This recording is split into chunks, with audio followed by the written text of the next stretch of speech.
No one wants another Pearl Harbor.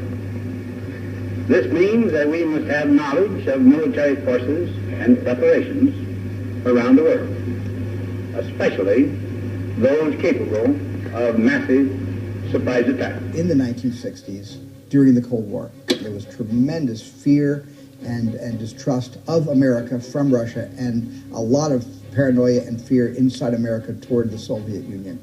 And I remember my father had gone to Russia on a foreign exchange. They sent some Russian engineers to Arizona, and GE sent some American engineers, and my dad was chosen. And then Gary Powers was shot down.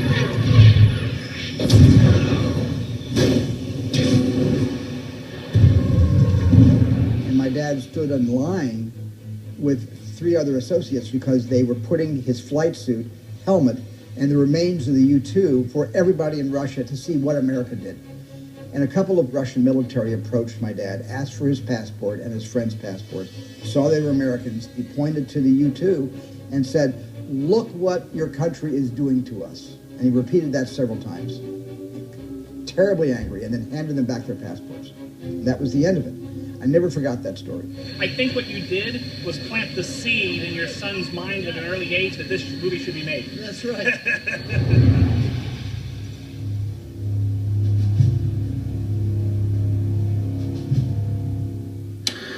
Moral decay weakens our resistance to the onslaught of the communist masters of deceit. Every day, in one way or another, we were told, we were educated that there were bad guys on the other side of the world, hell-bent on destroying our way of life and making us live the same way they did. We had to live and be better human beings and stewards of the world because there was this anti-version of freedom that existed that was trying to take us over. And may I say to America tonight that our nation may well die. Our nation may well die. I found a footnote in a biography that I was reading about JFK, and it mentioned an American lawyer, James Donovan, who JFK had asked to go to Cuba to negotiate the release of 1,500 servicemen that had been caught and captured in the Bay of Pigs fiasco. And I remember reading that thinking like, wow, why do you send an American lawyer to negotiate with Castro? Like, who was this guy? And I initially thought maybe that was the story that I could tell, you know, an American lawyer and Fidel Castro. But the more I dug around, the more I realised that actually the amazing story was what happened right before that, the thing that got James Donovan onto JFK's radar in the first place, which was him being asked to defend this Russian spy. I was absolutely unaware that there was a accused Soviet spy, Rudolph Abel, who was the subject of a tremendous manhunt, and then an even larger prosecution. Okay, let's try one like that. I'm not going to go through the whole scene on this. Okay. We're just static here. And action. Okay, here's the thing. The Soviet spy they caught, we want you to defend him. Here's the indictment. The Bar Association asked James B. Donovan, one of the associate prosecutors at the Nuremberg war trials, if he would agree to defend Rudolph Abel. What's the evidence look like? Pretty overwhelming. Great, great. Everyone will hate me, but at least I'll lose. It was a very dangerous time to get into the headlines standing up for a spy, when if you even mentioned the Soviet Union in the wrong way, you could be accused of complicity. Good morning, sir. My name is Jim Donovan. This was soon after the Rosenbergs had been put to death for espionage. A crime such as that was punishable by death. They wanted to build him up, like they'd caught this big fish. So they made out that he was the chief of all the spies in America, and that they'd busted the ring. But we don't really know that he ever passed anything like nuclear secrets or what the president ate for breakfast or something that would have really helped the Soviet people. We don't know a lot about him other than that he received and passed messages in funny little coins and things and had all these drop sites in New York. The spycraft involved in that period in history is fascinating because it's stuff that really feeds directly into almost James Bond novels. You know, Ian Fleming was using a lot of that stuff. But actually, those things existed. Those hollow coins, the way they communicated with each other, the silver dollar that they have to kill themselves if they get caught. You scratch your skin anywhere, it's instantaneous. Kind of fascinating to go back to a period in time where there were no mobile phones, there's no email. The ways you communicate are also handmade. I have a mandate to serve you. Nobody else does. Quite frankly, everybody else has an interest in sending you to the electric chair. All right. Donovan was what you would call the stand-up kind of guy that stands up for what he believes, which is justice for all. Jim, this man is a Soviet spy. Allegedly. Come on, counselor. James Donovan really tries to defend America's integrity in the justice system. This man has to have due process, but let's not kid each other. We set up rules to actually use them. There was no search warrant for suspicion of criminal activity, so the search and the evidence that is the fruit of that search, that's all tainted and should not be admitted. There are a few people, it would be nice if there were more, who are reminding us that these principles that were laid down at the beginning are not things that we can discard in times of crisis, but that the times of crisis are when we need them the most. We're in a battle for civilization. This Russian spy came here to threaten our way of life. It's all over our politics today about how do we negotiate the line between security and our principles. And look back at this story from the 1960s, you see the same thing is going on. The defendant will please rise. He was in a very difficult position, and yet he had such dedication to the process of rule of law that he gave him the best defense he could, and a little better defense than everybody expected him to or wanted him to. We know the search is tainted, and Fourth Amendment issues will always weigh more heavily in an appellate forum. We've got a good shot. What the goddamn hell are you talking about? If you look me in the eye and tell me we don't have grounds for an appeal, I'll drop it right now. I'm not saying that. You know what I'm saying. Tom is saying there's a cost to these things, That's Jim. right. To both the firm and your family.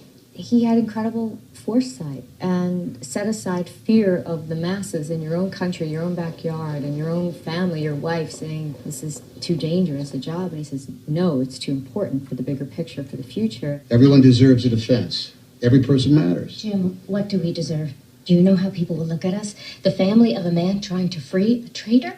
I think the psychology of James Donovan's actions is at the heart of it. The effect on an American family who really not been in this world before.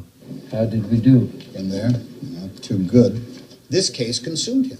He felt as though he was fighting for a good guy, not a bad guy. I mean, he was also a good guy personally, but also he was a good guy for what he stood for, even though he was a courier and a spy, what have you. I make a motion to set aside these guilty verdicts against the weight of evidence. Denied. This takes a man who's willing to go deep, deep, deep into the nuts and bolts of the law.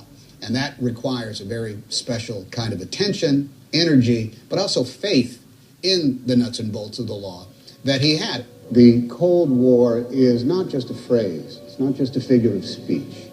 Truly, a battle is being fought between two competing views of the world. You didn't have to live in New York to experience the Cold War. You know, we had a bomber base in Tucson, several hundred miles away from Phoenix, where I grew up. And we actually were a target. The Soviet Union had targeted with like a 50-megaton warhead Tucson. And we knew that Phoenix would be devastated if a hydrogen bomb hit Tucson. If the bomb is 50 megatons, the blast wave goes out and out and out and melts everything from here to here. No one was safe during that period of time.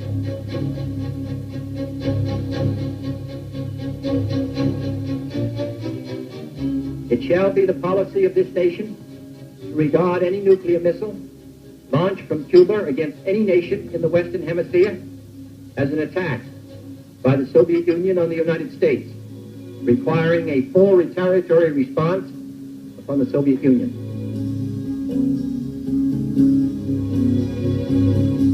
When the Cuban Missile Crisis happened, I was a teenager in Phoenix.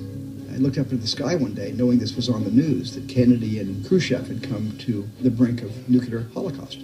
And I was, as a kid, aware of that. And I actually filled the bathtubs up with water. What's going on in here? Okay, Dad, this is really important. When the war begins, the first thing they do is cut off all the water and all the electricity. I was sure this was the end. This was the beginning of the end.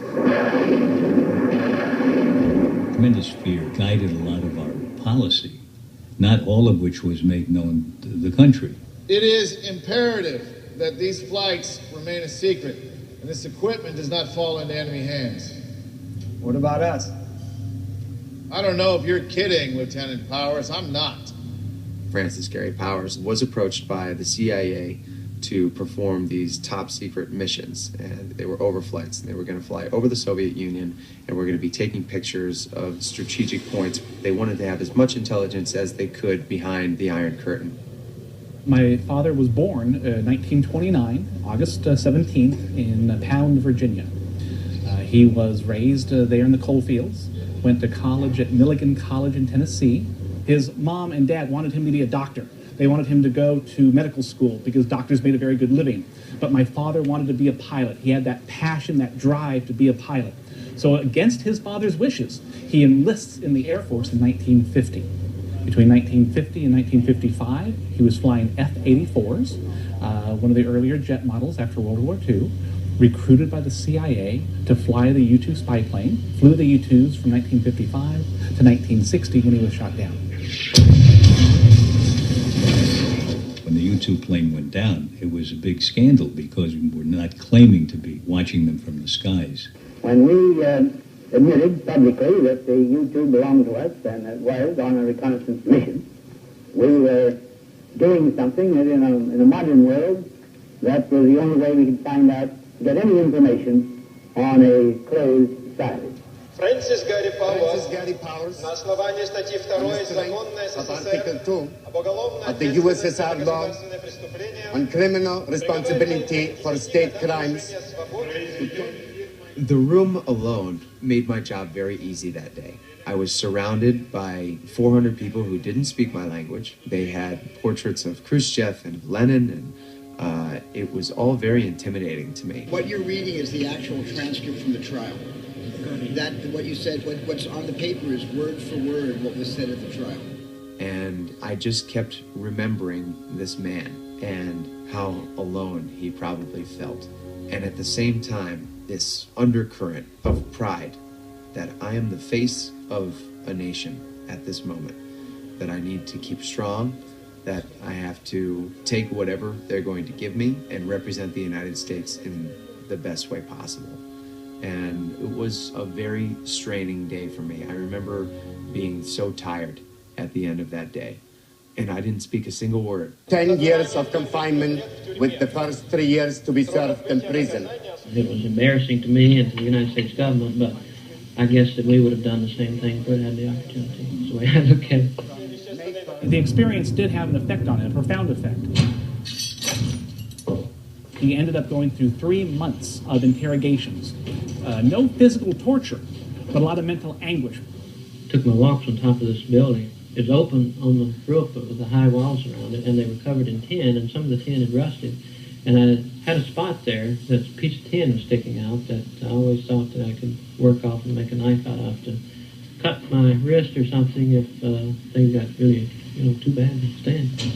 Well, my father was determined not to spill his guts, not to tell him everything he knew. So for the next 3 months of interrogations, he does the following. He tells the full truth when he knows they can verify the information in the press. Helps to give him credibility. Lies to him outright when he knows there's no way they can find out the answer. They got our guy, our spy pilot. We got their guy. Prisoner exchange. I think that's what they're after. I didn't know anything about the Abel-Powers exchange. I knew about Gary Powers, but I didn't realize that something had happened subsequent to his capture, which was this very backroom exchange. We want you to negotiate the swap, but you're a private citizen, so it's not governments talking. So I act as a negotiator, representing... You're not representing anybody, not a government official. You have no official standing. Our government avowed no connection to James Donovan. He was there on his own. They might try to throw you a curveball, try and get you to accept another prisoner other than Powers. Another American? In the process, he discovered that an American student, Frederic Pryor, had also been incarcerated by the East Germans. And somehow he made that part of the exchange as well. Forget this Ivy League boy who obviously thought it was a good idea to study Soviet economics in Berlin in the middle of the Cold War. I cooked up a thesis topic on communist countries and went to Berlin because they have a very good library there, and I could interview people in Eastern Europe. And West Berlin was a perfectly safe place to be. I spent most of my time on my dissertation. My research work included a number of interviews of people in East Germany who were very cooperative. It was very easy to get there, and I had no difficulty in setting up appointments to talk to these people, because I wasn't asking about state secrets or anything. I was asking about how they conduct foreign trade. I was very careful on what I did and didn't do in East Berlin. My name is Frederic Pryor. I'm an economics student. Wirtschaft student. See? I knew I hadn't broken any laws, but that's not the way they saw it. They found a copy of my dissertation, and they immediately came to the conclusion that I was writing the report that would prepare a blockade of Eastern Europe. So within 2 hours, I went to Hohenschönhausen, that's the district, Untersuchungshaft, which means investigation prison, where I remained for half a year. Frederic Pryor, he was in the wrong place at the wrong time. Matt Sherman wrote a script. He did a couple of drafts. Steven loved it. And then we brought in the Coen brothers, and they really brought Tom's personality into the story of James Donovan. And between Matt Sharman and Joel Ethan Coen, I was in the hands of three wonderful storytellers. I would like materials to draw with. That's not possible. Stephen wanted you to think about things. He wanted you to be involved in what was being said. And you hang on to what the bad guy is saying, but he's not really a bad guy. Mr. Donovan, you have men like me doing the same for your country. If they were caught, I'm sure that you would wish them to be treated well. One of the things I loved about this story was everybody you think should be wearing a black hat isn't necessarily wearing that hat, nor do they intend to. And so it sort of doesn't make it easy, especially when the film asks you to root for someone who is a spy against the national security of our nation. How could we possibly come out the other end of this experience caring about this person in the least? But in this case, we do. And that was a window for me to want to get involved in this.